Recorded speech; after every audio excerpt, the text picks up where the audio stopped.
तर आज आपलं पहिलं लेक्चर आहे असिस्टंट रजिस्ट्रारच्या बॅचचं. आज आपल्याला पहिलं सेशन आपल्याला घ्यायचं आहे.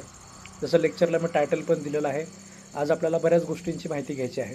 म्हणजे पहिलं म्हणजे आपला सिलेबस प्रॉबेबली काय असणार आहे, आणि दुसरं आपल्याला एक मोटिवेशन सेशन प्रकारे असणार आहे की आपल्याला जर समजा आता ह्या परीक्षेमध्ये जर आपल्याला पास व्हायचं असेल तर आपल्याला कशा पद्धतीने तयारी करावी लागेल, कशा पद्धतीने आपल्याला पोर्शन कंप्लीट करावं लागेल, ठीक आहे, आणि काय काय गोष्टी आहेत, म्हणजे एकंदरीत डिफिकल्टी लेवल किती प्रकारची असणार आहे, कशा पद्धतीने आपल्याला एकदम सगळी तयारी करावी लागणार आहे, हे आपल्याला आजच्या सेशनमध्ये बघायचं आहे. जसं मी तुम्हाला इंट्रोच्या दिवशी पण मी तुम्हाला सांगितलं की पोस्ट सगळ्यात चांगली आहे. ठीक आहे, सगळ्यात चांगली आपण कशामुळे म्हणतो, सगळ्यात चांगली पोस्ट असण्यासाठी फक्त म्हणजे सॅलरी काफी असते का? ठीक आहे, तर सगळ्यात चांगल्या पोस्टसाठी फक्त सॅलरी गरजेची नसते. त्याच्या व्यतिरिक्तसुद्धा म्हणजे आयुष्यामध्ये आपल्याला जसं मी तुम्हाला सांगितलं की म्हणजे समाधान, जॉब सॅटिस्फॅक्शन वगैरे जे आहे, ह्या सगळ्याच प्रकारच्या गोष्टी आपल्याला ह्या नोकरीमधून आपल्याला मिळणार आहेत. मग एवढी चांगली जर पोस्ट असेल तर तुम्हाला एवढी सहजासहजी मिळणार आहे असं सुद्धा तुम्हाला गृहीत धरायचं काही कारण नाही आहे. आपण बऱ्याच प्रकारच्या परीक्षांची आपण तयारी करत असतो. म्हणजे तुमच्यातले बरेच लोक असे आहेत जे आपल्याकडे म्हणजे ते रेल्वे असिस्टंटसाठी सुद्धा त्याच्यामध्ये तयारी करत आहेत. बरेच लोक JMFCसाठी तयारी करत आहेत. बऱ्याच प्रकारच्या परीक्षांसाठी तुम्ही तयारी करताय. ह्या पोस्टची तयारी करणं ह्या बाकीच्या पोस्टच्या तयारीपेक्षा वेगळं कशा प्रकारचं आहे हे सुद्धा आजच्या लेक्चरमध्ये आपल्याला समजावून घ्यायचं आहे. आता ह्या परीक्षेला तुम्हाला याच्यामध्ये फक्त मी तुम्हाला सांगितलं की लेबर लॉज आपल्याला मेजर पोर्शन आपल्याला असणार आहे. पण फक्त आणि फक्त लेबर लॉज आहे असं अजिबात नाही आहे. ठीक आहे, लेबर लॉजचे काही विषय तुम्हाला त्याच्यामध्ये असू शकतात, पण ह्याच्या व्यतिरिक्त एक रजिस्ट्रार पदाची ही पोस्ट आहे. आता रजिस्ट्रार म्हटल्यानंतर रजिस्ट्रार आपण बऱ्याच ठिकाणी बघितलेला असतो. समजा युनिव्हर्सिटीमध्ये तुम्ही रजिस्ट्रार बघितलेला असतो. त्याचं मेन काम काय असतं, युनिव्हर्सिटीमध्ये समजा असिस्टंट प्रोफेसरची कुठली वॅकन्सी निघाली तर त्याचं नोटिफिकेशन देणे. ठीक आहे, इंटरव्ह्यू घेत असताना सुद्धा इंटरव्ह्यूमध्ये सुद्धा तो रजिस्ट्रार बसलेला असतो. म्हणजे ॲडमिनिस्ट्रेशनचं जे डिपार्टमेंट आहे ह्याच्यामध्ये लोकांना नोकऱ्याला लावणे, लोकांच्या पगारी काढणे, ह्या सगळ्या प्रकारचे बरेच कामं त्याच्यामध्ये रजिस्ट्रारला करावे लागतात. म्हणजे ॲडमिनिस्ट्रेशनचं बरंच काम तुम्हाला करावं लागतं. एखाद्या एम्प्लॉईला जर समजा तुम्हाला काढून टाकायचं असेल, त्याचं काही चुकीचं पद्धतीने वर्तन असेल, त्याचा मिसकंडक्ट चुकीचा असेल, तर त्याला काढून टाकण्यासाठी तुम्हाला काहीतरी त्याचे सर्व्हिस रूल्स माहिती असले पाहिजेत. आपल्या महाराष्ट्र शासनामध्ये जेवढे कर्मचारी आहेत, मग त्याच्यामध्ये तुम्ही नगरपालिकेचे कर्मचारी असू द्या, ठीक आहे, महानगरपालिकेच्या सुद्धा चीफ ऑफिसर COच्या पदाच्या जागा असतात. तर त्या जागेंसाठी सुद्धा त्याच्यामध्ये काय केलं जातं की सर्व्हिस रूल्स वगैरे तुम्हाला विचारलं जातात. समजा पगार आहे एखाद्या कर्मचाऱ्याची पगार जर थांबवायची असेल तर काय नियम आहेत, एखाद्या कर्मचाऱ्यांना समजा म्हणजे शास्तीचे नियम, एखाद्या कर्मचारी काही मिसकंडक्टमध्ये चुकला तर त्याला कोणत्या कोणत्या प्रकारच्या शिक्षा आपण देऊ शकतो. अगदी छोट्यापासून मोठ्या प्रकारच्या शिक्षा आहेत. मग त्याच्यामध्ये किरकोळ प्रकारची शिक्षा असते, ठीक आहे, जबरी शिक्षा असते. किरकोळ प्रकारच्या शिक्षा वगैरे म्हणजे काय की त्याच्यावर ठपका ठेवला जातो. ठपका ठेवणे म्हणजे एक प्रकारे त्याला आपण जर आपल्या भाषेमध्ये डाग लावणे म्हणतो आपण. ठीक आहे, याच्यामुळे त्याचे कुठलं वेतनवाढ थांबत नाही, याच्यामुळे त्याचं कुठलं प्रमोशन थांबत नाही. ठीक आहे, याच्यामुळे त्याचा कुठला ज्याला आपण म्हणतो की त्याला काहीतरी समजा सस्पेंड वगैरे केलं जात नाही, अशा कुठल्याच प्रकारचं काही केलं जात नाही. तर अशा किरकोळ प्रकारच्या शिक्षा कोणत्या आहेत, ठीक आहे. त्याच्यानंतर जबरी शिक्षा कोणत्या आहेत. आता हे जे सर्व्हिस रूल्स आपण इथे शिकणार आहोत, हे सर्व्हिस रूल्स तुम्हाला फक्त इथे रजिस्ट्रार पदासाठी कामाला येणार नाही आहेत. ठीक आहे, अजून अशा बऱ्याच प्रकारच्या वॅकन्सीज असतात. ठीक आहे, मग कुठल्या जरी प्रकारच्या वॅकन्सीज असतील तुमच्या नगरपालिकेच्या, महानगरपालिकेच्या किंवा अजून कुठल्याही, किंवा तुम्ही जज जरी झाले, समजा JMFCमध्ये जर तुम्ही गेले, तर कुठल्या जरी नोकरीमध्ये तुम्ही घेत असाल, तुम्ही जर महाराष्ट्र शासनाचे कर्मचारी आहेत, तर अशा वेळेस हे जे सर्व्हिस रूल्स आहेत हे आयुष्यभर सुद्धा तुम्हाला त्याच्यामध्ये पुन्हा सुद्धा कामाला येणार असतात. रजिस्ट्रार पदासाठी त्या माणसाला या सगळ्या गोष्टी माहिती असणं गरजेचं आहे, म्हणून त्याच्या सर्व्हिस रूल्समध्ये वगैरे या सगळ्या गोष्टी दिलेल्या असतात. ठीक आहे, तर हे सगळे सर्व्हिस रूल्ससुद्धा, वेतनाचे वेगळे नियम आहेत, त्याच्यानंतर रजेचे वेगळे नियम आहेत, शास्ती वगैरेचे वेगळे नियम आहेत. अशा प्रकारचे 7-8 प्रकारचे रूल्स आहेत महाराष्ट्र शासनाने बनवलेले. म्हणजे हे रूल्स काही आता बनवलेले नाहीत आपण, म्हणजे अगदी ज्याला आपण म्हणतो की अगोदरचा आपला जो बॉम्बे प्रोव्हिन्स होता, ठीक आहे, त्या काळातसुद्धा अशा प्रकारचे रूल्स होते. त्यानंतर मग आपला महाराष्ट्र वेगळा झाला आणि गुजरात वेगळा झाला, आणि मग त्यानंतर आपण आपल्या महाराष्ट्राच्या स्पेसिफिक महाराष्ट्रासाठी लागू असणारे अशा प्रकारचे काही आपण नियम बनवलेले आहेत. ठीक आहे, तर हे सगळे प्रकारचे नियमसुद्धा आपल्याला त्याच्यामध्ये बघावे लागतील. मी जसं तुम्हाला सांगितलं की आजचं सेशन म्हणजे एक प्रकारचं सिलेबसबद्दल माहिती आणि मोटिवेशन असणार आहे. थोड्याशा मोटिवेशनल गोष्टीसुद्धा तुम्हाला मी काही सांगणार आहे. तुमचं ज्यावेळेस ॲडमिशनमध्ये, आता मला तुमच्यातलं एक्झॅक्ट तो विद्यार्थीने लक्षात येत नाही आहे, त्यांनी ॲडमिशन घेतलेलं आहे आपल्याकडे, पण त्यांनी मला फोन करून ज्यावेळेस सांगितलं की सर परीक्षेमध्ये आता तुम्ही ॲडमिशन वगैरे घेताय, मग ह्याच्यामध्ये आमचं नोकरी लागण्याचं किती चान्सेस आहे, तुम्ही किती गॅरंटी देऊ शकता. ठीक आहे. तर त्या मुलीला मी एकच गोष्ट सांगितली, तुमच्यातलीच विद्यार्थिनी आहे ती, की तुमच्यापैकी कुणी त्याच्यामध्ये पर्टिक्युलर विद्यार्थी सिलेक्ट होईल का नाही हे मी सांगू शकत नाही. ठीक आहे. पण आपण या लेवलपर्यंत आपण तयारी करत असतो या क्लासमध्ये आणि ह्याच्या अगोदरच्या सुद्धा क्लासमध्ये, की जे काही सिलेक्शन होतील त्याच्यामध्ये ते मेजर आपल्याच क्लासेसमधले असतील. ठीक आहे. आणि हे मी फक्त प्रत्येक बॅचला मी पहिल्या लेक्चरमध्ये ही गोष्ट बोलून दाखवत असतो आणि बोलून दाखवलेली प्रत्येक गोष्ट आपण आतापर्यंत तरी खरी करून दाखवलेली आहे. ठीक आहे. जसं BMCच्या वेळेस मी तुम्हाला सांगितलं होतं की 53 पैकी म्हणजे जवळपास मेजर विद्यार्थी कराड लॉ क्लासेसच्या सिलेक्शनमध्ये असतील, तर आपण 36 आणून दाखवले. सहाय्यक सरकारी वकील ह्याच्यामध्ये 550 जवळपास जागा होत्या. ठीक आहे. त्यातले 412 आपण आपल्या क्लासेसचे आणून दाखवले. कालचा JMFCचा जो रिझल्ट आहे 114 जागांमध्ये जवळपास 76 विद्यार्थी आपल्या कराड लॉ क्लासेसचे आहेत. आता ह्या परीक्षेमध्ये सुद्धा मेजर आपले विद्यार्थी असू शकतात. ठीक आहे. मग हे कशामागचं कारण काय आहे, म्हणजे ह्याच्या मागे मी काही कॉन्फिडन्स तुम्हाला मी कधी म्हणजे काय कारण आहे की आपले सगळे आपण जास्तीत जास्त सिलेक्शन ह्याच्यामध्ये मिळू शकतो, याचं कारण आहे सिलेबसमध्ये. ठीक आहे. BMCच्या वेळेस सुद्धा असंच होतं की तो बृहन्मुंबई महानगरपालिकेचा एक कायदा होता, तो कायदा बाकी जनरल लोक जे आहेत त्यांचा अभ्यास काही नसणार होता त्याच्यामध्ये. ठीक आहे. किंवा तो कायदा सेल्फ स्टडी करणाऱ्या विद्यार्थ्यांना तसा तो पॉसिबलही नव्हता. आणि तसंच झालं. जसं मी सुरुवातीला पहिल्या लेक्चरमध्ये सांगितलं होतं त्याच पद्धतीने त्या कायद्याकडे बाकीचे लोक गेले नाहीत आणि जे क्लासेसचे विद्यार्थी होते आपण क्लासमध्ये ते चांगल्या पद्धतीने कव्हर केलं होतं. विद्यार्थ्यांच्याकडे त्याच्या नोट्स होते, त्याच्या टेस्ट त्यांनी सोडवलेल्या होत्या, त्याच्यामुळे सिलेक्शन आपल्याला जास्तीत जास्त मिळत आले.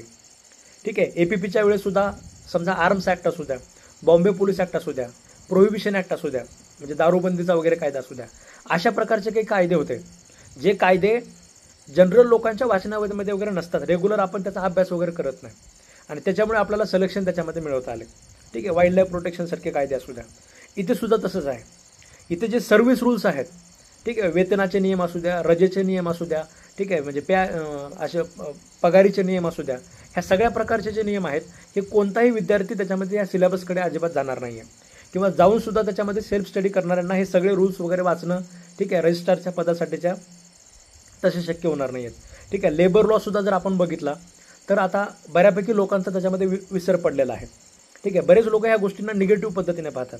म्हणजे मी जे तुम्हाला म्हणत असतो की जो सिलेबस जर नवीन असेल ना तर आपले सिलेक्शनचे चान्सेस जास्त असतात. ठीक आहे. हे मी नेहमीच विद्यार्थ्यांना सांगत असतो कारण तो आतापर्यंतचा अनुभव आहे. BMC असू द्या, APP असू द्या किंवा अजून कुठल्याही प्रकारच्या परीक्षा असू द्या, असिस्टंट लिगल वगैरे असू द्या.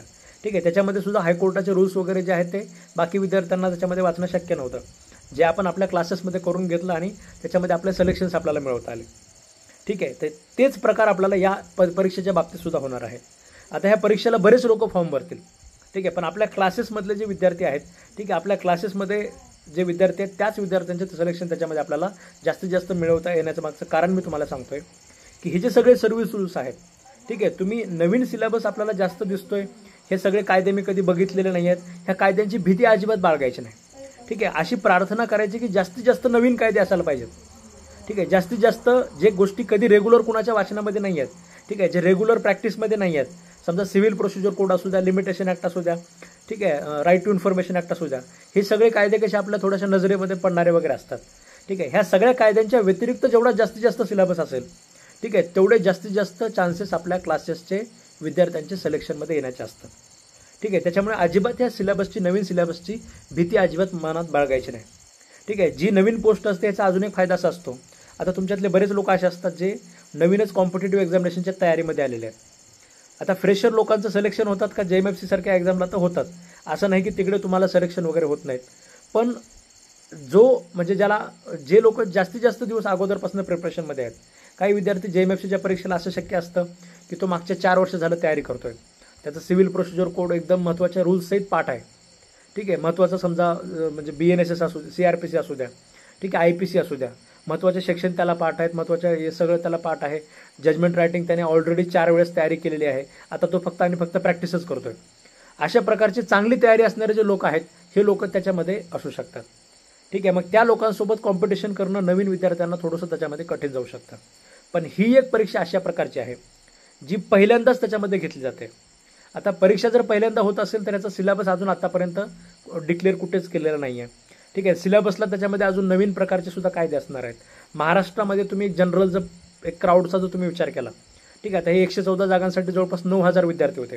ह्या 9,000 मधले तुम्ही असं समजा की जवळपास 2,000 विद्यार्थी फॉर्म भरतील असिस्टंट रजिस्टरसाठी. ठीक आहे, 2000 मी तुम्हाला सांगितलं की फार तर फार 100 ते 200 विद्यार्थी असतील. ठीक आहे, म्हणजे मी तुम्हाला ह्याच्यामध्ये एक्झॅगरेशन अजिबात नाही आहे किंवा ह्याच्यामध्ये तुम्हाला फक्त मोटिवेशन, मी तुम्हाला सुरुवातीला सांगितलं की मोटिवेशन सेशन आहे, फक्त मोटिवेशन सेशन म्हणून अजिबात सांगत नाही आहे. फार तर फार 200 विद्यार्थी असतील जे हे सगळे आउटसाईडचे कायदे सिलेबस वगैरे कंप्लीट करणार आहेत. म्हणजे सर्व्हिस रूल्स असू द्या, ठीक आहे, सर्व्हिस रूल्स असू द्या, लेबर लॉजमधले समजा त्याच्यामध्ये वर्कमॅन कॉम्पन्सेशन असू द्या किंवा अजून असे बऱ्याच प्रकारचे जे आपले कायदे असतात. लेबर लॉमध्ये आपल्याला माहिती आहे की आपल्याला सिलेबस काही कमी नाही आहे. ठीक आहे, त्याच्यामध्ये आपण बघू शकतो की समजा फॅक्टरीच्या बाबतीत कायदा आपण बघितला तर फॅक्टरीज ॲक्ट 1948चा कायदा आहे. प्लांटेशनच्या बाबतीत आपण बघितलं, प्लांटेशन लेबर ॲक्ट 1951 आहे. ठीक आहे, माइन्सच्या बाबतीत आपण बघितलं, आता खरं म्हणजे आपल्याला मिनिस्ट्रीमध्ये माइन्ससुद्धा इन्क्लूड आहे, त्याच्यामुळे माइन्स ॲक्ट 1952चा कायदा आहे. ठीक आहे, ट्रान्सपोर्टच्या बाबतीत तुम्ही बघितलं, रेल्वे डॉक वर्कर्सचा कायदा असू द्या, मर्चंट शिपिंग ॲक्ट असू द्या, ठीक आहे, मोटर ट्रान्सपोर्ट वर्कर्स ॲक्ट असू द्या, पण हे कायदे विचारतील असं मला वाटत नाही.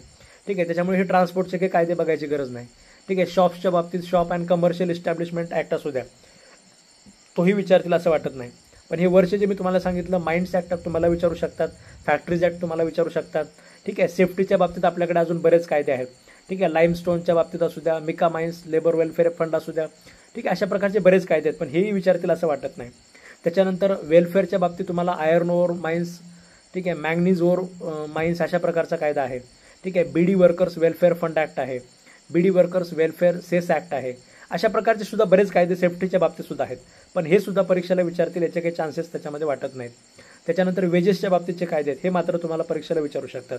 त्याच्यामध्ये पेमेंट ऑफ वेज ॲक्ट असू द्या, मिनिमम वेज ॲक्ट असू द्या, पेमेंट ऑफ बोनस ॲक्ट असू द्या, हे सगळे कायदे म्हणजे कायद्याचा फक्त नंबर वाढवत आहेत. ठीक आहे, नंबर जरी वाढत असला तरीसुद्धा याच्यामधला तुम्हाला ज्याला आपण म्हणतो की कॉम्प्लिकेशन्स नाही आहेत किंवा फार जास्त असे बल्की कायदे वगैरे हे नाही आहेत. ठीक आहे, कायदे छोटे छोटेच आहेत. ठीक आहे, फक्त बाहेरून जर बघायला गेलं, तयारी सुरू न करता तर आपल्याला फार अवघड वाटू शकतं, पण ॲक्च्युअल तयारी करायला गेल्यानंतर आपल्याला लक्षात येऊन जाईल की फार सोपा पार्ट आहे. ठीक आहे, त्याच्यानंतर आता सोशल अँगलवर जर आपण बघायला गेलं तर अजून आपल्याकडे बरेच कायदे आहेत. ठीक आहे, त्याच्यामध्ये वर्कमॅन कॉम्पन्सेशन ॲक्ट असू द्या 1923चा. ठीक आहे, एम्प्लॉईज स्टेट इन्शुरन्स ॲक्ट असू द्या 1948चा, एम्प्लॉईज प्रोव्हिडंट फंड ॲक्ट असू द्या. ठीक आहे, मॅटर्निटी बेनिफिट ॲक्ट असू द्या 1961चा, त्याच्यामध्ये आता नवीन अमेंडमेंट झालेली आहे, ती अमेंडमेंट असू द्या. ठीक आहे, त्याच्यानंतर एम्प्लॉईज फॅमिली पेन्शन स्कीम असू द्या 1971ची.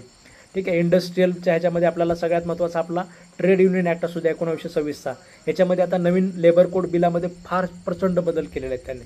ठीक आहे, अजून ते लागू झालेलं नाही आहे, पण चान्सेस आहेत की तुम्हाला त्याच्यावर सुद्धा प्रश्न विचारले जाऊ शकतात. ठीक आहे, ते विचारायचे असेल तर ते सिलेबसमध्ये देतील.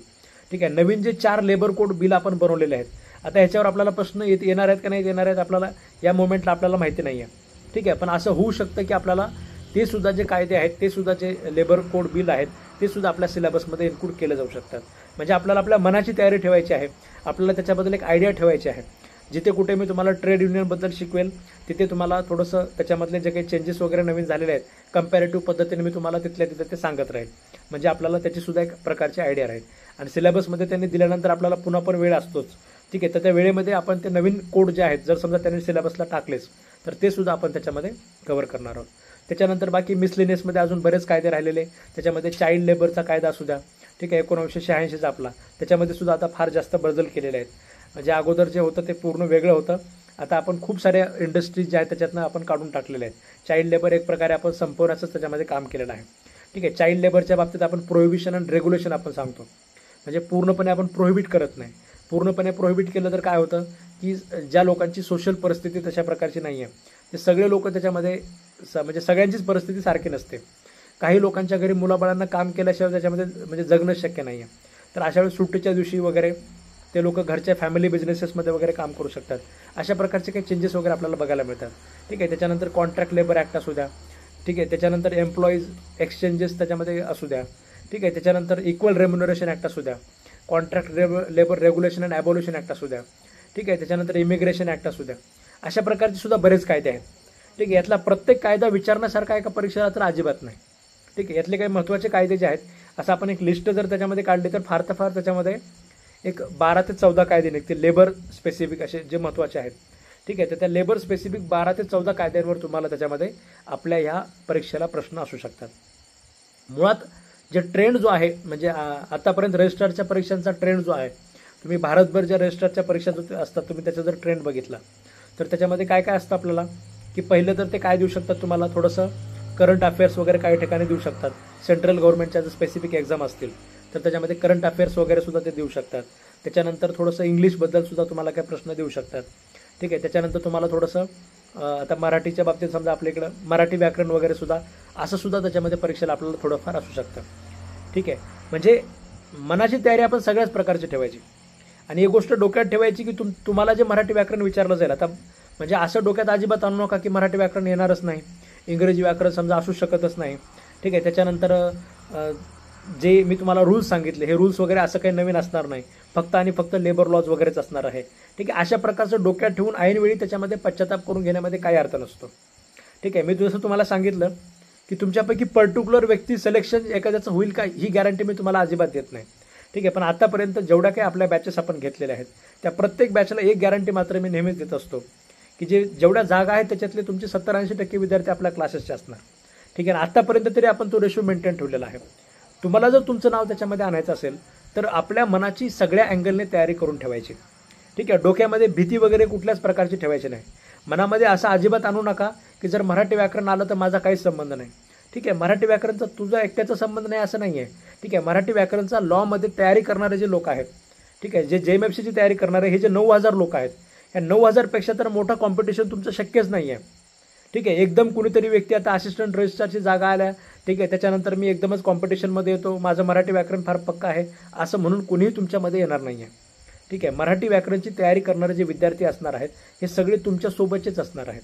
तुम्ही आपल्याला जेवढा वेळ मिळतो समजा ते मराठी व्याकरण जर विचारलं तर आपण ते तयारी करायला, ठीक आहे, तेवढाच वेळ बाकी लोकांना सुद्धा त्याच्यामध्ये मिळणार आहे. त्याच्यामुळे त्याच्यामध्ये हायेस्ट स्कोर असा एखादा व्यक्ती करणार आहे आणि तुम्हाला त्या मराठी व्याकरणच्या पोर्शनमध्ये कोणतरी मागे पाडणार आहे असं डोक्यात अजिबात आणू नका. ठीक आहे. इंग्लिश तर समजा तुम्हाला त्याच्यामध्ये बेसिक पॅराग्राफवर वगैरे काही प्रश्न असतील, ठीक आहे, तर तशा प्रकारच्या प्रश्नांमध्ये सुद्धा तुम्ही बाकी लोकांपेक्षा फार जास्त मागे पडणार आहात असं अजिबात नाही आहे. आणि मुळात 50% जो पोर्शन असतो, किती जरी समजा त्यांनी असे जनरल मराठी विचारण्याचा प्रयत्न केला, त्यांनी तुम्हाला समजा इंग्लिश विचारण्याचा प्रयत्न केला, त्यांनी तुम्हाला जे रिझनिंग विचारण्याचा प्रयत्न केला, ठीक आहे, तसं ह्या सगळ्या विषयांचे लेक्चर्स आपल्याकडे ऑलरेडी आहेत. हे सगळे विषय मी ऑलरेडी शिकवलेले आहेत. हे जे सर्व्हिस रूल्स मी तुम्हाला सांगतोय, पे रूल्स असू द्या किंवा त्याच्यानंतर लिव्हचे रूल्स वगैरे असू द्या, हे सगळे सुद्धा मी ऑलरेडी शिकवलेले आहेत. महानगरपालिकेसाठी ज्या CO पदाच्या जागा असतात, ठीक आहे, त्याच्यासाठी काही ते CO पदाच्या जागा म्हणजे त्या प्रमोशनमधनं असतात.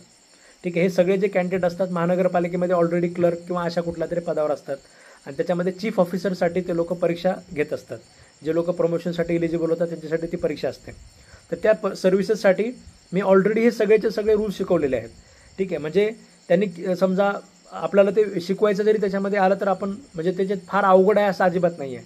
ठीक आहे. म्हणजे त्याचा आवाका किती मोठा आहे याची मला ऑलरेडी जाणीव आहे आणि ह्या दृष्टीने मी तुम्हाला सांगतोय की हे जरी समजा त्याच्यामध्ये विचारलं, ठीक आहे, तरीसुद्धा आपल्याला फार जास्त वेळ त्याच्यामध्ये लागणार नाही आहे. पण सर्व्हिस रूल्स तर विचारण्याची शक्यता त्याच्यामध्ये 90% असं म्हणायला काही हरकत नाही. सर्व्हिस रूल्स त्याच्यामध्ये असण्याचे चान्सेस जास्त आहेत. पण मराठी इंग्लिश वगैरे जे आहे हे विचारतील का नाही अशा प्रकारचा थोडासा डाऊट आहे. आता सिलेबस याच्या अगोदर कधी डिक्लेअर केलेला नसल्यामुळे आपण असं म्हणू शकतो की मराठी मध्ये काही प्रश्न समजा तुम्हाला म्हणजे एक 10 प्रश्न समजा 100 पेपरचं पॅटर्न जर आपण बघायचं म्हटलं तर 90% चान्सेस कसे असणार आहेत मी तुम्हाला सांगतो. जवळपास 100 MCQ तुम्हाला असण्याचे चान्सेस आहेत. ते 100 MCQ आणि 200 मार्क अशा प्रकारचा आपला पेपर असणार आहे. ह्या परीक्षेची खासियतच ही असेल असं मी तुम्हाला सांगेल. आता यांनी असिस्टंट रजिस्ट्रार ऑफ फर्म्स वगैरेसाठी त्याच्यामध्ये जे त्यांनी दिलेलं आहे सिलेबस वगैरे याच्यानुसार असं म्हणजे असं वाटतं की 90% असं म्हणा तुम्ही की आपली परीक्षा MCQ पद्धतीनेच होणार आहे. आणि MCQ पद्धतीने परीक्षा होण्याचा फायदा आता तुम्हाला माहिती असेल, जे लोक JMFC मेन्समध्ये वगैरे समजा डिस्क्रिप्टिव्ह पेपरमुळे ज्यांचं नुकसान झालेलं आहे, ठीक आहे, बऱ्याच वेळेस आपण पेपर एकदम त्याच्यामध्ये चांगला लिहिलेला असतो, ठीक आहे, पण तरीसुद्धा त्याच्यामध्ये काहीतरी चुकलं किंवा काहीतरी राहिलं आणि ह्याच्यामुळे आपलं थोडंसं नुकसान वगैरे झालेलं असतं.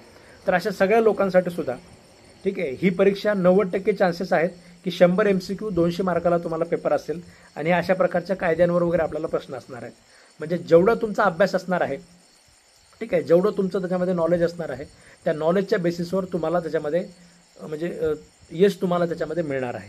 डिस्क्रिप्टिव्ह पेपरमध्ये बऱ्याच वेळेस असं होतं की जे पेपर करणारे जे चेक करणारे जे लोक असतात, ठीक आहे, हे थोडेसे ज्याला आपण म्हणतो की बदल होतात. म्हणजे यांच्यासोबत जे न्याय झालेला आहे तो न्याय दुसऱ्यासोबत होत नाही. म्हणजे माझा पेपर चेक करणारा व्यक्ती थोडासा मोकळ्या हाताने मार्क देतो आणि दुसऱ्याचा पेपर चेक करणारा थोडासा अवघड पद्धतीने मार्क देतो. यावेळेस इंटरव्ह्यूच्या वेळेस सुद्धा तसंच झालं. ठीक आहे. इंटरव्ह्यूच्या वेळेस सुद्धा 2 पॅनल होते. एका पॅनलचं त्याच्यामध्ये असं होतं की ते थोडंसं आकडून मार्क देत होतं, म्हणजे थोडंसं 20, 22, 23, 24ची रेंज होती त्यांची, आणि दुसऱ्या पॅनलच्या रेंजमध्ये ते म्हणजे 30, 32, 33, 34पर्यंत ते आरामशीर मार्क देत होते. ठीक आहे, तर असे प्रकारसुद्धा आपल्यासोबत होऊ शकतात. ह्या सगळ्या ज्या गोष्टी असतात त्या आपल्या हातात नसतात. ठीक आहे, आपल्या हातात काय असतं की आपण पेपर जो लिहित असतो आपला अभ्यास करणं आपल्या हातात असतं, आणि त्या अभ्यासाच्या जोरावर जास्तीत जास्त चांगलं प्रेझेंटेशन आपण डिस्क्रिप्टिव्हमध्ये आपण करण्याचा प्रयत्न आपण करत असतो. पण MCQ पद्धतीची एक्झाम जर असेल तर तुम्ही जेवढा अभ्यास केलेला आहे त्याचे मार्क तुम्हाला त्याच्यामध्ये नक्कीच मिळत असतात. ठीक आहे, तर इथे सुद्धा त्याच्यामध्ये 90% चान्सेस आहेत की 100 मार्काचे प्रश्न असतील, आणि म्हणजे 100 प्रश्न असतील आणि 200 मार्क त्याच्यामध्ये तुम्हाला पेपरला असणार आहेत. आणि जास्तीत जास्त म्हणजे सर्व्हिस रूल्स असण्याचे चान्सेस त्याच्यामध्ये फार जास्त आहेत. सर्व्हिस रूल्स असायलाच पाहिजेत. ठीक आहे, म्हणजे मला जर सिलेबस बनवायला लावलं आणि मी जर विचार केला तर मला असं वाटतं की सर्व्हिस रूल्स त्याच्यामध्ये कन्फर्म असायला पाहिजे. कारण आतापर्यंतच्या रजिस्ट्रारच्या पोस्टला त्यांनी सर्व्हिस रूल्स वगैरे दिलेले आहेत, म्हणजे एक ॲडमिनिस्ट्रेटिव्ह प्रकारची पोस्ट असल्यामुळे. ठीक आहे, तर सर्व्हिस रूल्स आपण त्याच्यामध्ये सुरू करणार आहोत. आणि त्याच्यानंतर तुम्हाला सांगितलं की थोडंसं पर्टिक्युलर सिलेबस स्पेसिफिक, म्हणजे नोकरी तुमची कुठे असणार आहे. जर तुमची नोकरी जर समजा औद्योगिक न्यायालयामध्ये असणार आहे तर अशा वेळेस लेबर लॉचे जे आहे ते तुम्हाला मेजर पोर्शन त्याचासुद्धा तुम्हाला त्याच्यामध्ये असणार आहे. म्हणजे असं आपण म्हणू शकतो की ते असं करू शकतात 50% पोर्शन जो आहे तो तुमचा लेबर लॉजला देऊ शकतात. ठीक आहे, त्याच्यानंतर बाकी 50% मध्ये सगळंच आलं मग. ठीक आहे, मराठी आलं, इंग्लिश आलं, सर्व्हिस रूल्स वगैरे आले, अशा प्रकारच्या बाकीच्या सगळ्या गोष्टी तिकडे देऊ शकतात. ठीक आहे, इकडे MPSCच्या COला सुद्धा, चीफ ऑफिसरला सुद्धा तसाच प्रकार आहे. जो महानगरपालिकेचा मेन कायदा असतो, ठीक आहे, तो कायदा त्याच्यामध्ये ते लोक काय करतात, जास्त मार्काला देतात. 50% सिलेबसमध्ये तो कायदाच देतात, आणि मग 50% मध्ये सर्व्हिस रूल्स, RTI ॲक्ट असू द्या, सर्व्हिस ॲक्ट असू द्या. ठीक आहे, तुम्हाला जे रेकॉर्डेड लेक्चर दिले त्याच्यामध्ये मी हे असे काही कायदे टाकलेले आहेत. ठीक आहे, सर्व्हिस ॲक्ट असू द्या, RTI ॲक्ट असू द्या, आणि त्याच्यानंतर सिव्हिल प्रोसिजर कोड असू द्या, लिमिटेशन ॲक्ट असू द्या. ठीक आहे, साक्ष अधिनियम असू द्या नवीन आपला झालेला, हे अशा प्रकारचे या सगळ्या विषयांचे लेक्चर मी तुम्हाला ऑलरेडी दिलेले आहे. ठीक आहे, म्हणजे ज्यांच्याकडे पूर्ण कोर्स आहे, ज्यांनी कंप्लीट फीस वगैरे भरलेला आहे, अशा सगळ्या लोकांकडे ते तुम्हाला ऑलरेडी दिलेलं आहे. तर तुम्ही सुद्धा स्वतःहून सुद्धा दिवसभराच्या वेळेमध्ये हे सगळा पोर्शन आपला कंप्लीट करून घ्या. आणि मी बाकी सुद्धा मला जो दिवसभरामध्ये जो वेळ असतो, आता आपलं संध्याकाळचं तुमचं लाईव्ह लेक्चर असतं, त्या लाईव्ह लेक्चरमध्ये तुमच्यासोबत एक इंटरॅक्शन होत असतं. तुमच्या मनामध्ये जे काही डाऊट्स असतात ते तुम्हाला विचारता येतात. पण याच्या व्यतिरिक्त सुद्धा, ठीक आहे, म्हणजे मी दिवसभर सुद्धा तुमच्या कोर्सेससाठी मी काम करत असतो, आणि त्या कामामध्ये तुम्हाला मी अजून जे काही समजा मला वाटतं की लवकर आपण सिलेबस कव्हर करण्यासाठी अजून काही सर्व्हिस रूल्सवर आपण लेक्चर तुम्हाला प्रोव्हाइड करायला पाहिजे, तर ते दिवसाच्या वेळेत रेकॉर्ड करून मी तुम्हाला तुमच्या कोर्समध्ये ॲड करत असतो. तर ते सुद्धा तुम्हाला वेळेमध्ये सगळे कंप्लीट करायचे आहे. ठीक आहे, मी जे तुम्हाला सांगितलं तुमच्यापैकी पर्टिक्युलर एखाद्या व्यक्तीची मी गॅरंटी घेणार नाही की तुम्ही सिलेक्शनमध्ये होणार का नाही होणार. ठीक आहे, पण मेजर जे विद्यार्थी आहेत, म्हणजे 15 मधले 12 तरी विद्यार्थी कमीत कमी, ठीक आहे, 12 तरी विद्यार्थी आपल्या क्लासेसचे त्याच्यामध्ये असणार आहेत. ठीक आहे, मग त्याच्यामध्ये तुमचा नंबर जर तुम्हाला लावायचा असेल तर सांगितलेल्या प्रत्येक गोष्टी तुम्हाला कंप्लीट करायला लागतील. ठीक आहे, मी जे कायदे शिकवणार आहे त्याचे बेरॅक्ट तुमच्याकडे असायला पाहिजेत. बेरॅक्ट तुम्ही आता प्रोफेशनलचेच तुम्ही विकत घ्यायला पाहिजे असं काही गरजेचं नाही. ठीक आहे, तुम्ही आपलं PDF मी तुम्हाला ग्रुपवर आपल्या PDF वगैरे पाठवतो, तुम्ही PDF सुद्धा डाउनलोड करू शकता. आणि PDF डाउनलोड करून त्याचं आपलं बाइंडिंगच्या पेजेसवर प्रिंट काढायची.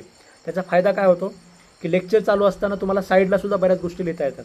ठीक आहे, त्याच्यावर गिरवागिरवी करता येते, साईडला गोष्टी त्याच्यामध्ये लिहून घेता येतात, म्हणजे साईडला स्पेस भरपूर असतो झेरॉक्स पेज मोठा असल्यामुळे. तर तसं सुद्धा तुम्ही करू शकता. आपल्या क्लासेसमध्ये आपण प्रत्येक विषयाचे जेवढं काही मी शिकवणार आहे तुम्हाला, या प्रत्येक विषयाचं मी तुम्हाला नोट्स डिक्टेट करून लिहून देणार आहे. तर ते नोट्ससुद्धा तुम्हाला त्याच्यामध्ये प्रॉपर मेंटेन करायचे.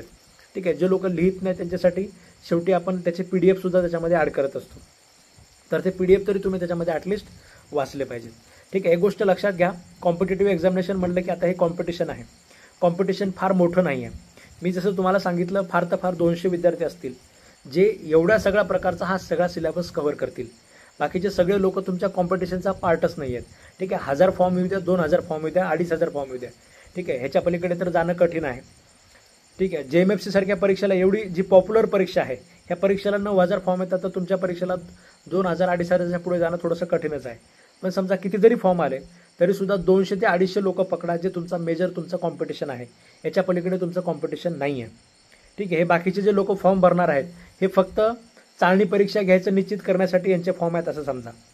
ठीक आहे, जर समजा 200 लोक चांगले तयारी करणारे यांनीच जर फॉर्म भरला तर 200 लोकांचा डायरेक्ट इंटरव्ह्यू सुद्धा त्यांनी घेतला असता. पण हे 1000, 1500, 2000 फॉर्म आले की एवढ्या लोकांचे इंटरव्ह्यू तर कोणी घेत नसतं.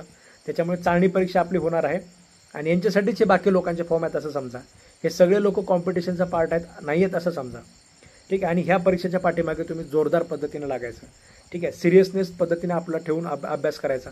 मनामध्ये अशी शंका कुठेच येऊ देऊ नका. ठीक आहे, मनामध्ये किंचितसुद्धा शंका येऊ द्यायची नाही की हा सिलेबस त्याच्यामध्ये थोडासा नवीन आहे, मी ह्याच्यामध्ये कधी आतापर्यंत अभ्यास केलेला नाही आहे. मी जसं तुम्हाला सुरुवातीला सांगितलं की जेवढा जास्तीत जास्त नवीन सिलेबस असेल, ठीक आहे, तेवढेच आपल्या सिलेक्शनचे चान्सेस त्याच्यामध्ये वाढतात. रेग्युलर तयारी करणारे लोक जे असतात ते कॉम्पिटिशनच्या बाहेर राहतात. ठीक आहे, रेग्युलर बाकी कॉम्पिटिशनमध्ये लायब्ररीमध्ये बसलेले जे लोक आहेत, ठीक आहे, जे मागचे 3-3, 4-4 वर्ष झाला अभ्यास करणारे आहेत, हे सगळे लोक म्हणजे कॉम्पिटिशनच्या बाहेर राहून जातात. आणि आपण मात्र जे चांगल्या प्रॉपर पद्धतीने सगळ्या गोष्टींचा आपण अभ्यास केलेला असतो, जिथे कुठे MCQ निघू शकतो, जिथे कुठे प्रश्न निघू शकतो, ठीक आहे, त्याची आपण चांगल्या पद्धतीने जर तयारी केलेली असेल तर आपलं सिलेक्शनमध्ये येण्याचे चान्सेस त्याच्यामध्ये जास्तीत जास्त असतात. ठीक आहे, MCQ पद्धतीची परीक्षा असण्याचे चान्सेस मी तुम्हाला सांगितले की जास्तीत जास्त आहेत. याच्यामुळे तुम्हाला कुणाला पुन्हा सांगायला जागा नसते. आता मेन्सच्या वेळेस JMFCच्या मेन्सच्या वेळेस कमी मार्क पडले तर एखाद्या वेळेस आपण सांगतो की म्हणजे माझा पेपर तुम्ही बघा, फोटोकॉपी मागवलं आहे, याच्यामध्ये मला इथे मार्क दिले नाहीत, तिथे मार्क दिले नाहीत, असं आपण सांगत असतो. होतं असं त्याच्यामध्ये. पण MCQच्या पद्धतीमध्ये तसं काही होणार नाही आहे. ठीक आहे, तुम्ही जेवढं जास्तीत जास्त या परीक्षेसाठी डेडिकेशन देणार आहात, तुम्ही जेवढं जास्तीत जास्त कष्ट घेणार आहात, तुमची जेवढी तयारी आहे की आता आपल्याला नोकरी पाहिजेच पाहिजे, ठीक आहे, मग आपली तयारी असेल त्याच्यासाठी आपण जेवढं डेडिकेशन देणार आहोत तेवढे मार्क तुम्हाला जास्तीत जास्त त्याच्यामध्ये मिळणार आहेत. काय म्हणताय? येस सर, फक्त तुमचे लेक्चर्स परफेक्ट केले तर सफिशियंट आहे का? ठीक आहे, सफिशियंट असणार. मी जसं तुम्हाला सांगितलं, तुम्ही फक्त माझे लेक्चर चांगल्या पद्धतीने ऐका आणि फक्त लेक्चर्सच ऐकणं नाही, त्याच्यासोबत तुम्ही त्याच्या नोट्स पण मी जे लेक्चरमध्ये सांगेल ते मेंटेन ठेवायचे. त्याच्यानंतर दुसऱ्या दिवशीचं लेक्चर ऐकण्याच्याऐवजी म्हणजे ऐकताना, आता उद्याचं आपलं लेक्चर असेल तर उद्याच्या लेक्चर ऐकत असताना तुम्ही कालचं जे लेक्चर झालेलं आहे ह्याचं सगळ्यांचं तुम्ही वाचन केलं पाहिजे. आता ह्या सगळ्या ज्या गोष्टी असतात ह्या सगळ्या गोष्टी कशा आहेत? ह्या सगळ्या गोष्टी आपल्यासाठी नवीन आहेत. तुम्ही ह्याच्या अगोदर, तुमच्यातले बरेच विद्यार्थी असे असतील ज्यांनी ह्याच्या अगोदर अशा प्रकारचे वेतनाचे नियम असतात हे ऐकलं सुद्धा नसेल, अशा प्रकारचे रजेचे नियम असतात हे ऐकलं नसेल, शास्ती म्हणजे ठपका ठेवणे, ठीक आहे, त्याच्यानंतर ह्या सगळ्या प्रकारच्या शिक्षासुद्धा तुम्ही ऐकल्या नसतील बऱ्याच लोकांनी. ठीक आहे, तर ज्या लोकांनी अशा प्रकारच्या हे सगळं ऐकलेलं नाही आहे त्यांच्यासाठी ह्या सगळ्या नवीन गोष्टी आहेत. मग ह्या नवीन गोष्टी आपल्या डोक्यामध्ये पक्क्या जर बसवायच्या असतील, MCQमध्ये कसं असतं की तुम्हाला थोडं जर कन्फ्युजन असेल ना मनामध्ये तर MCQ आपला चुकतो आणि आपण म्हणजे एक तर तो 1 मार्क जातो आणि दुसरं 25% पेनल्टी लागते. MPSCचं पेनल्टी पण आपल्याला माहिती आहे. MPSCने सरसकट सांगून टाकले की MPSCच्या जेवढ्या एक्झाम होतील MCQच्या त्या प्रत्येक एक्झामला 25% पेनल्टी असेल. म्हणजे तुमचे एकाच ज्या पद्धतीने आपण म्हणतो की मार्क तुमचे जातात. एक तर ते 1 मार्क मिळायचा तो मिळत नाही आणि दुसरा सव्वा मार्क आपला जातो. ठीक आहे, म्हणजे तरी हे अशा पद्धतीने आपलं त्याच्यामध्ये नुकसान होत असतं. हे अशा प्रकारचं नुकसान जर होऊ द्यायचं नसेल तर लेक्चरचं रोजच्या रोज रिव्हिजन तुम्ही करणं गरजेचं आहे. आता उद्याच्या लेक्चरमध्ये आता एक आठवड्याभरामध्ये जेवढं आपण शिकवलं, मागच्या आठवड्यामध्ये जे शिकवलेलं आहे हे तुम्ही रोजच्या लेक्चरला बसताना 1 तास अगोदर त्याचं रिव्हिजन करूनच बसायला पाहिजे. ऑनलाईन लेक्चरचा एक फायदा मी विद्यार्थ्यांना नेहमी सांगत असतो की तुम्ही ऑफलाईनला जर लेक्चरला येणार असाल तर 1 तास तुमचा प्रवासामध्ये जातो आणि पुन्हा 1 तास घरी जायचा प्रवासामध्ये, 2 तास फक्त प्रवासामध्ये जातात. आता तुम्ही ऑनलाईनमध्ये लेक्चर ऐकणार आहात तर तुम्ही 9ला लेक्चर आहे, 8ला तुम्ही बसलं पाहिजे रिव्हिजनला. 8 पासून 9 पर्यंत तुम्ही काय केलं पाहिजे की आपण मागच्या आतापर्यंत जे समजा लिहून घेतलेलं आहे ते सगळ्याचा तुम्ही त्याच्यामध्ये अभ्यास करणं गरजेचं आहे. या एक्झामला निगेटिव्ह मार्किंग आहे का?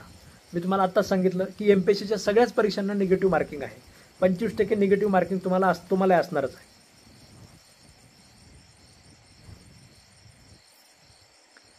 या एक्झामला MCQ असणार आहेत हे फिक्स आहे का? ठीक आहे, 90% चान्सेस असे आहेत की याच्यामध्ये MCQ असायला पाहिजेत. कारण असिस्टंट रजिस्टर ऑफ फर्म असू द्या किंवा अजून अशा प्रकारच्या काही एक्झाम असू द्या रजिस्टरच्या, त्याच्यामध्ये ते लोक चाळणी परीक्षा MCQ पद्धतीने घेत आहेत. त्याच्यामुळे इकडे पण चान्सेस तशाच प्रकारचे आहेत. आणि काय असतं, चाळणी परीक्षा म्हणजे आता एकच परीक्षा घ्यायच्या. फॉर्म जर समजा त्याच्यामध्ये आता APPच्या वेळेस त्यांनी तसं केलं होतं फक्त, पण तो सुद्धा निर्णय त्यांचा एक प्रकारे जरा चुकल्यात जमा असं आपण म्हणू शकतो. कारण त्यांना थोडंसं तिकडे काही रायटिंग वगैरे त्यांना घ्यायची होती. काय होतं की फॉर्म जर समजा 2000, 2500 फॉर्म जर 3000 फॉर्म जर आले, ह्या 3000 लोकांचे डिस्क्रिप्टिव्ह पेपर चेक करणं फार कठीण जातं. त्याच्यामुळे चाळणी परीक्षा MCQ पद्धतीने असण्याचे चान्सेस नेहमी 90% असतात. 10% शेवटी काही होऊ शकतं, 10% डिस्क्रिप्टिव्ह सुद्धा देऊ शकतात. पण चाळणी परीक्षा जर घ्यायची म्हणलं तर ती MCQ पद्धतीने घेणंच त्याच्यामध्ये जास्तीत जास्त सोयीस्कर असतं. ठीक आहे, आतापर्यंतच्या चाळणी परीक्षा जास्तीत जास्त अशाच प्रकारच्या असतात. APPचं त्याला एक एक्सेप्शन आहे, APPला ते डिस्क्रिप्टिव्ह घेतात. माझे क्लासेसचे नोट्स आणि अजून कुठले बुक्स वगैरे घ्यायचे, तुम्हाला दुसरे कुठलेच पुस्तकं घ्यायची गरज नाही. ठीक आहे, मी फार जबाबदारीने सांगतोय, तुम्हाला असे दुसरे कुठलेही पुस्तकं त्याच्यामध्ये घ्यायची गरज नाही आहे. आपण क्लासेसचे लेक्चर तुम्ही ऐका, नोट्स तुम्ही त्याच्यामध्ये वाचा आणि घ्यायचे तुम्हाला काय बेरॅक्ट फक्त. ठीक आहे, मी तुम्हाला जे बेरॅक्ट शिकवेल क्लासमध्ये, जे बेरॅक्ट सांगेल तुम्हाला, ते बेरॅक्ट आणि त्याचे प्रिंट तुम्हाला घ्यायचे आहेत. ज्या ज्या गोष्टींचे तुम्हाला प्रिंट घ्यायचे ते मी तुम्हाला त्याचे PDF देतो, तुम्ही तेवढेच फक्त प्रिंट काढून घ्या. ठीक आहे, आता बाकी सगळ्याच ठिकाणी तुम्ही आता महाराष्ट्रातल्या कानाकोपऱ्यात राहत असाल, सगळ्याच ठिकाणी सर्व्हिस रूल्स वगैरे मिळत नाही. ठीक आहे, त्याचे क्लिअर असलेले जरा PDF मी तुम्हाला पाठवण्याचा प्रयत्न करतो, तुम्ही ते प्रिंट काढून घ्या. नक्की कोणत्या गोष्टीवर फोकस करायचं. ठीक आहे, नक्की कोणत्या गोष्टीवर फोकस करायचा हा जो प्रश्न आहे. ठीक आहे, असा अजिबात विचार करायचा नाही. कॉम्पिटिटिव्ह एक्झामिनेशनमध्ये मी जसं तुम्हाला सांगितलं की 15पैकी 12 सिलेक्शन आपल्या क्लासेसचे पाहिजेत. ठीक आहे, मग हे 12 सिलेक्शनमध्ये कोणते विद्यार्थी असणार आहेत जे अशा प्रकारच्या गेसवर फोकस किंवा ह्या सगळ्या गोष्टींवर त्याच्यामध्ये अवलंबून राहणार नाहीत. मी तुम्हाला जेवढं सांगितलं ना, जेवढ्या प्रोबॅबिलिटीज आहेत, ठीक आहे, म्हणजे सर्व्हिस रूल्स असणार आहेत हे तर आता त्याच्यामध्ये जवळपास पक्का असल्यासारखं आहे. तर ते सर्व्हिस रूल्स आपण चांगल्या पद्धतीने करायचे. लेबर लॉज असणार आहेत ते सुद्धा आपण करायचं. आणि एखाद्या गोष्टीची फक्त 2% जरी पॉसिबिलिटी असेल तर ती 2% पॉसिबिलिटी सुद्धा सोडायची नाही. ठीक आहे, समजा आपल्याला असं वाटत असेल की वर्कमॅन कॉम्पन्सेशन ॲक्ट येऊ शकतो, ठीक आहे, तर तो लगेच तयार करून टाकायचा, कारण त्याला वेळ जास्त लागत नाही. एखादं लेक्चर जाईल त्याच्यामध्ये, एखादं लेक्चर अजून एक्स्ट्रा जाईल. म्हणजे ज्या ज्या गोष्टी होऊ शकतात, ज्या ज्या गोष्टी आपल्यासोबत होऊ शकतात, ती प्रत्येक गोष्ट आपण चांगल्या पद्धतीने तयार करायची. आणि असं केलं तरच आपलं सिलेक्शन कन्फर्म होतं. अदरवाईज तुम्ही जर समजा असा विचार केला की म्हणजे मला वाटतं की मराठी व्याकरण येणारच नाही, मी मराठी व्याकरण बघण्याची काय गरज आहे. ठीक आहे, तुम्ही त्याला जर इग्नोरच करून टाकलं आणि उद्या जर त्याच्यामध्ये मराठी व्याकरण त्याच्यामध्ये परीक्षेला एकदम विचारलं आणि आपलं जर त्याच्याबद्दल काहीच प्रिपरेशन नसेल, ठीक आहे, तर आपलं त्याच्यामध्ये बोंबललं सिलेक्शन. ठीक आहे, मग आपण क्लासेसच्या बाकीच्या विद्यार्थ्यांमध्ये राहू. ठीक आहे, त्या 12 सिलेक्शनमध्ये तुम्ही मग येणार नाही. त्याच्यामुळे अशा प्रकारचा विचार अजिबात करायचा नाही. ठीक आहे, क्लासेसमध्ये आपण प्रायोरिटी म्हणजे मला वाटतं की जी गोष्टी कन्फर्म असणार आहे तर अशा गोष्टींपासून आपण सुरुवात करणार आहे, अशा सिलेबसपासून आपण सुरुवात करणार आहे. ठीक आहे, मग त्याच्यामध्ये बाकी मला वाटतं की इंचभर सुद्धा जर वाटत असेल की ही गोष्ट होऊ शकते तुमच्यासोबत, ह्या प्रकारच्या गोष्टी विचारल्या जाऊ शकतात, तर ती गोष्टसुद्धा आपण कव्हर करणार आहे. असिस्टंट रजिस्ट्रारच्या आतापर्यंत भारत सरकारने जेवढ्या परीक्षा घेतलेल्या आहेत, बाकी राज्यांनी जेवढ्या परीक्षा घेतलेल्या आहेत, ठीक आहे, त्या सगळ्या परीक्षांच्या सिलेबसचा अभ्यास करून आपण त्याच्यामध्ये आपल्या परीक्षेची तयारी आपण सुरू केलेली आहे. ठीक आहे, JMFCच्या क्लाससोबत या एक्झामची पण तयारी चांगली प्रिपरेशन होईल का? ठीक आहे, 100% होते. असा विचार अजिबात करू नका की JMFCची मी तयारी करतो आणि JMFC सोबत ह्या परीक्षेचा अभ्यास होणार नाही. ठीक आहे, म्हणजे JMFCचा अभ्यास तुम्ही जर बघितला तर समजा आता आपले काही बंधू असतात जे MPSCच्या राज्यसभेचा अभ्यास करतात, आपले काही बंधू आहेत जे UPSC परीक्षेचा अभ्यास करतात. ठीक आहे, असं समजा UPSCला 10 विषय आहेत. ठीक आहे, 10 विषय आहेत. ठीक आहे, त्यातला अर्धा विषय म्हणजे JMFCचा पूर्ण अभ्यास आहे. ठीक आहे, फक्त अर्धा विषय म्हणजे JMFCचा पूर्ण अभ्यास आहे. M लक्ष्मीकांत म्हणून आपली राज्यघटनेचं एक पुस्तक आहे. ते M लक्ष्मीकांतच्या एका पुस्तकामध्ये आपला सगळे JMFCच्या 12 विषयाची तयारी होऊन जाते. म्हणजे सगळ्या जर नोट्स काढल्या आपल्या JMFCच्या 12ला 12 विषयाच्या, तरी सुद्धा ते M लक्ष्मीकांतच्या राज्यघटनेच्या एका पुस्तकावर सुद्धा होत नाहीत. एवढा छोटासा अभ्यास आहे तो JMFCचा. ठीक आहे, त्याच्यामुळे अजिबात असा विचार नका करू की JMFCच्या अभ्यासासोबत हे सगळं तयार करणं होणार नाही आहे. सर्व्हिस रूल्स मी तुम्हाला सांगितले, लेबर लॉज मी तुम्हाला सांगितले, मराठी व्याकरण मी तुम्हाला सांगितलं, इंग्लिश व्याकरण मी तुम्हाला सांगितलं. दिसायला ही यादी फार मोठी होऊ शकते, पण ही यादी त्याच्यामध्ये तयारी करायला फार जास्त अवघड आहे असं अजिबात नाही आहे. ठीक आहे, फक्त करायचे काय, रोजचं लेक्चर ऐकायचं, रोजचं वहीमध्ये मेंटेन करायचं आणि 1 तास 1.5 तास तर तुम्ही या परीक्षेला फक्त रिव्हिजनला द्यायचा. ठीक आहे, आता 1 तास लेक्चरचा आणि दुसरा 1-1.5 तास रिव्हिजनचा एवढं देणं काही मोठी गोष्ट नाही आहे. ठीक आहे, JMFCचा आपल्याला अजून त्याच्यामध्ये प्रश्न म्हणजे JMFCचा आपल्याला अजूनही माहिती नाही आहे.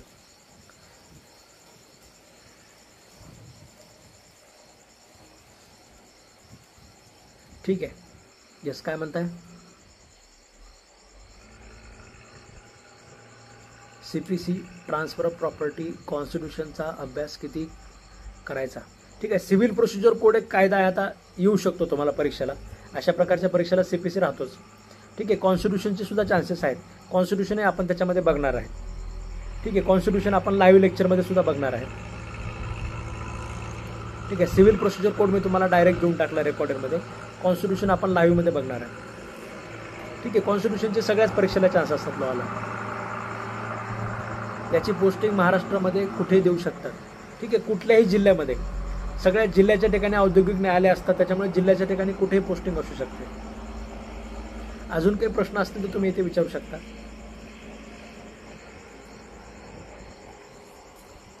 करंट अफेअर्सची तयारी कशी करायची? ठीक आहे, करंट अफेअर्सची तयारी मी तुम्हाला डेली अपडेट मी तुम्हाला देत जाईल. ठीक आहे, जे काही आपल्यासाठी महत्त्वाच्या घडामोडी घडत असतात, ठीक आहे, त्या घडामोडी मी तुम्हाला क्लासेसमध्ये सांगत जाईल. ठीक आहे, तुम्हाला त्या मिळत जातील त्याच्यामध्ये. आणि असे माझ्या सवयीचा भाग आहे की नवीन जे काही मला वाटतं महत्त्वाचं सुप्रीम कोर्टाचं जजमेंट येतं किंवा काय येतं त्याच्यावर आपण चर्चा करतच असतो. ती चर्चा होत राहील क्लासमध्ये.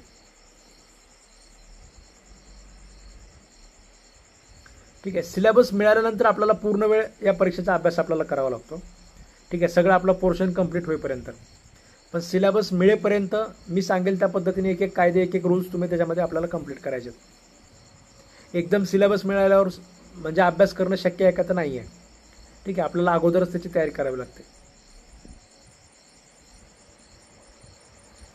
येस, हां, जे लोक म्हणतात म्हणजे सिलेबस निघाल्यानंतर मग मी करतो, आता मी फक्त लेक्चर वगैरे ऐकतो, असा जर तुम्ही कोणी विचार करत असाल, ठीक आहे, तर अशा वेळेस तसं करण्यात काहीच अर्थ नाही आहे. अगोदरपासूनच आपण तयारी केली पाहिजे, तरच आपलं सिलेक्शन पक्कं राहतं. 6 मंथमध्ये एक्झाम कंडक्ट होईल का? 6 मंथ त्याच्यामध्ये खूप जास्त पिरियड झाला. ठीक आहे, म्हणजे त्यांना फक्त काय एक चाळणी परीक्षा घ्यायची, MCQ प्रकारची परीक्षा घेतली तर पेपर चेकिंगला सुद्धा काही वेळ लागत नाही. लवकरच इंटरव्ह्यू ते लोक शेड्यूल करू शकतात. इंटरव्ह्यू घेतातच किती, 45 लोक घेतील इंटरव्ह्यूला. ठीक आहे, 2 दिवसामध्ये इंटरव्ह्यू सगळे संपून जातात. त्याच्यामुळे फार जास्त वेळ लागणार नाही. 6 महिन्यामध्ये असं आपण म्हणूया की 6 महिन्यामध्ये, ठीक आहे, म्हणजे 6 महिन्यामध्ये 7 महिन्यामध्ये तुमचे म्हणजे सिलेक्शन लिस्ट येऊ शकते. 4 ते 6 महिने असं पकडा. ठीक आहे, लँडमार्क जजमेंट्स वगैरे असू द्या, लेबरमधले, हे सगळे मी तुम्हाला सांगतो. ठीक आहे, आपण त्याची सगळी तयारी करून घेणार आहोत.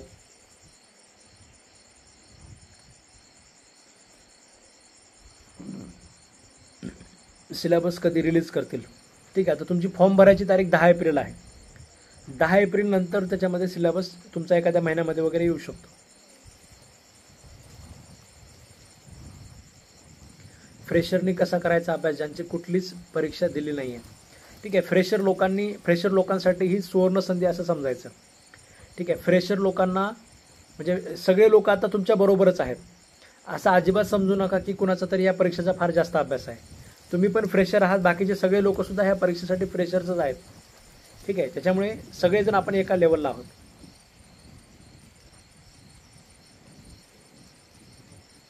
व्हॉट्सअप ग्रुपवर सिलेबस सेंड केला तर बरे होईल. ओके, मी तुम्हाला पाठवतो जो प्रॉबेबल सिलेबस मला वाटतो ना, मी तुम्हाला सिलेबस आपल्या ग्रुपवर, व्हॉट्सअप ग्रुपवर मी तुम्हाला पाठवतो.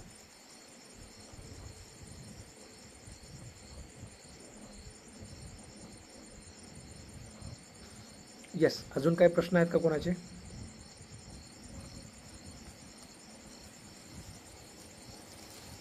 ही एक्झाम कोणत्या माध्यमातून असणार आहे? इंग्लिश कंपल्सरी आहे का? ठीक आहे, तर आपण जर जनरल ट्रेंड बघितला MPSCचा, ठीक आहे, तर त्याच्यामध्ये जवळपास सगळ्याच परीक्षा आता तुम्हाला मराठी आणि इंग्लिश दोन्ही परीक्षेच्यामध्ये अवेलेबल आहेत. त्याच्यामुळे ही सुद्धा परीक्षा दोन्ही ह्याच्यामध्ये अवेलेबल असाच अंदाज आहे. ठीक आहे, MCQ प्रकारची एक्झाम असेल तर मराठी इंग्लिशचा असा काही फरक पडत नाही. तेवढी इंग्लिश तर आपल्याला कुणालाही जमतेच. ठीक आहे, पण 90% चान्सेस दोन्ही म्हणजे लँग्वेजमध्ये असण्याचे आहेत. एक रिक्वेस्ट आहे, मेजर ॲट अगोदर कंप्लीट करा. येस, आपण मेजरच आपण अगोदर कंप्लीट करणार आहोत.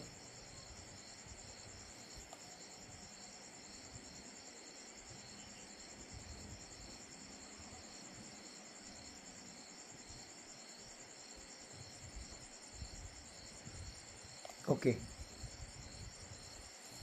ठीक आहे, झाले प्रश्न सगळ्यांचे? ठीक आहे, असो. तर लक्षात आलं का सगळ्यांच्या? मी तुम्हाला काय सांगितलं आजच्या लेक्चरमध्ये? मी तुम्हाला काय काय सांगितलं? पहिले मी तुम्हाला सांगितलं की सिलेबस आपला प्रॉबेबल काय काय असू शकतो. प्रॉबेबलमध्ये मी तुम्हाला सांगितलं की सर्व्हिस रूल्स असू शकतात. ठीक आहे, त्याच्यानंतर मी तुम्हाला सांगितलं की लेबर लॉज असू शकतात. त्याच्यानंतर मी तुम्हाला सांगितलं की काही कॉमन विषय JMFCचे जे आहेत आपले CPC लिमिटेशन, साक्ष अधिनियम, कॉन्स्टिट्यूशन, अशा प्रकारचे काही कॉमन विषय असू शकतात. ठीक आहे. हे एवढे कॉमन विषयसुद्धा आपण बघणार आहोत सुरुवातीला. सिलेबस आल्यानंतर अजून जर काही समजा विषय ॲड झाले तर ते सुद्धा आपण त्याच्यामध्ये कव्हर करणारच आहोत. ठीक आहे. त्याच्यानंतर मराठीसुद्धा असू शकते, इंग्लिशसुद्धा असू शकते, सर्व्हिस रूल्स आणि लेबर लॉज. ठीक आहे. म्हणजे अशा पद्धतीने आपला सिलेबस त्याच्यामध्ये असू शकतो.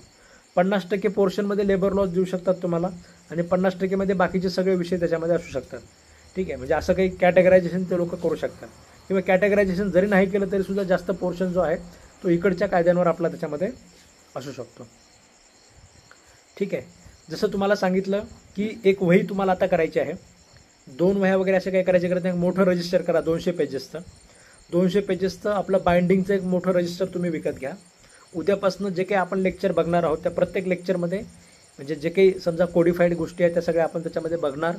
म्हणजे आपण 3 स्टेजमध्ये प्रत्येक गोष्ट शिकणार आहोत. सुरुवातीला तुम्हाला तरतूद सरळ साध्या मराठी भाषेमध्ये मी समजावून सांगेन.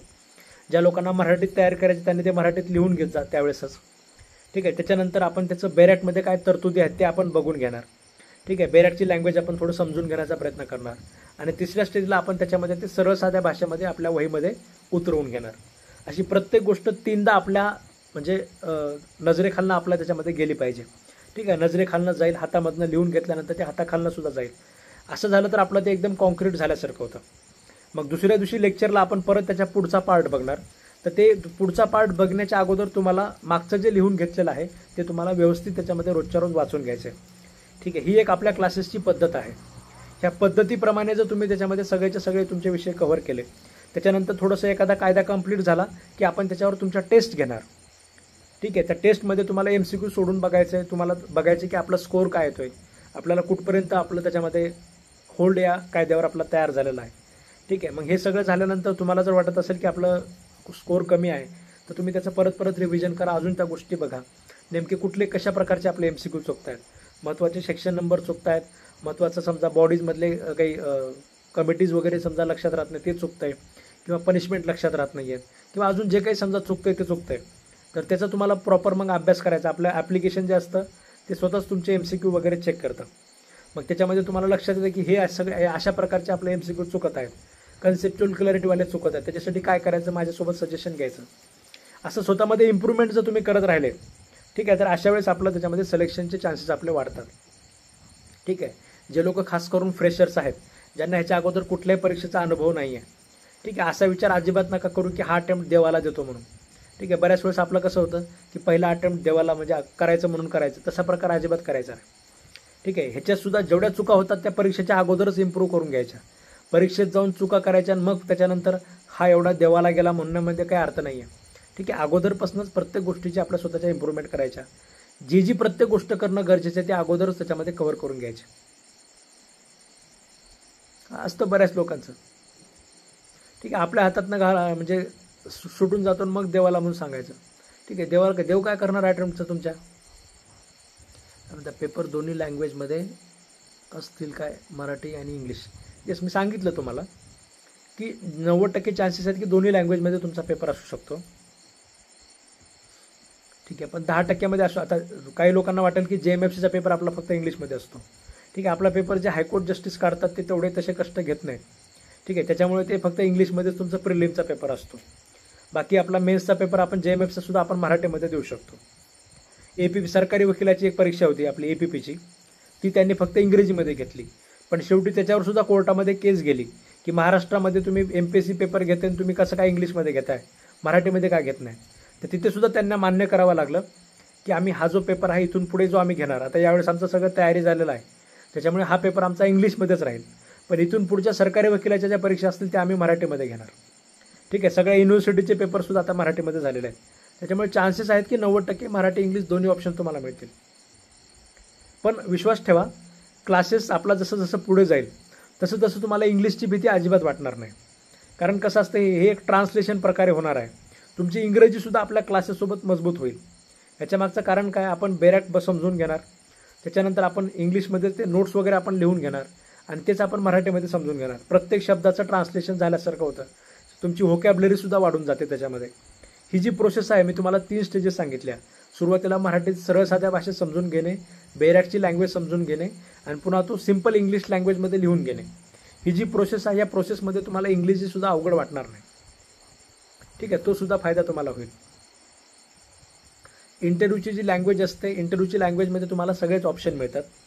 ठीक आहे, त्यांनी तुम्हाला इंग्रजीमध्ये जर प्रश्न विचारत असतील तर तुम्ही इंटरव्ह्यूमध्ये UPSCचा इंटरव्ह्यूमध्ये सुद्धा तुम्हाला तुमचा रिजनल लँग्वेजचा ऑप्शन मिळतो. त्याच्यामुळे इंटरव्ह्यूची कुठलीच लँग्वेज फार इंग्लिशमध्येच असते असं काही नसतं. त्याचीसुद्धा भीती मनामध्ये अजिबात ठेवायची नाही. महत्त्वाचं काय, महत्त्वाचं तुमचं नॉलेज आणि तुमचा कॉन्फिडन्स आहे. ठीक आहे, तो दिसला पाहिजे. मुळात नॉलेज हाच कॉन्फिडन्स असतो. आपल्याकडे तशा प्रकारचं आवश्यक ज्ञान जर असेल तर आपला कॉन्फिडन्स त्याच्यामध्ये काही बघायचं काम नसतं, त्याला काही बघायचं काम नसतं. ठीक आहे, लक्षात आलं सगळ्यांच्या. तर आजच्यासाठी एवढंच लक्षात ठेवा. आजचं एक आपलं जनरल लेक्चर होतं, जस्ट मोटिवेशन आणि सिलेबसवर आपण चर्चा केलेली आहे. उद्यापासून आपण ॲक्च्युअल जो सिलेबस आहे, ठीक आहे, त्याला एक 1 बाय 1 आपण त्याच्यामध्ये रूल्स, तरतुदी वगैरे जे आहेत ते आपण त्याच्यामध्ये बघणार आहोत. उद्या तुमच्याकडे काय असणं गरजेचं आहे, उद्या तुमच्याकडे एक 200 पेजेसचं मोठं रजिस्टर तुम्ही घेऊन सोबत बसणं गरजेचं आहे. ठीक आहे, thank you all of you. Good night. Yes, हे सगळं प्रत्येक लेक्चर हे रेकॉर्डेड असतं. तुम्ही पुढे तुमचा कोर्स आता 6 महिने आहे. तुम्ही हे लेक्चर परत किती वेळेस हे बघू शकता, काय अडचण नाही. ठीक आहे, गुड नाईट.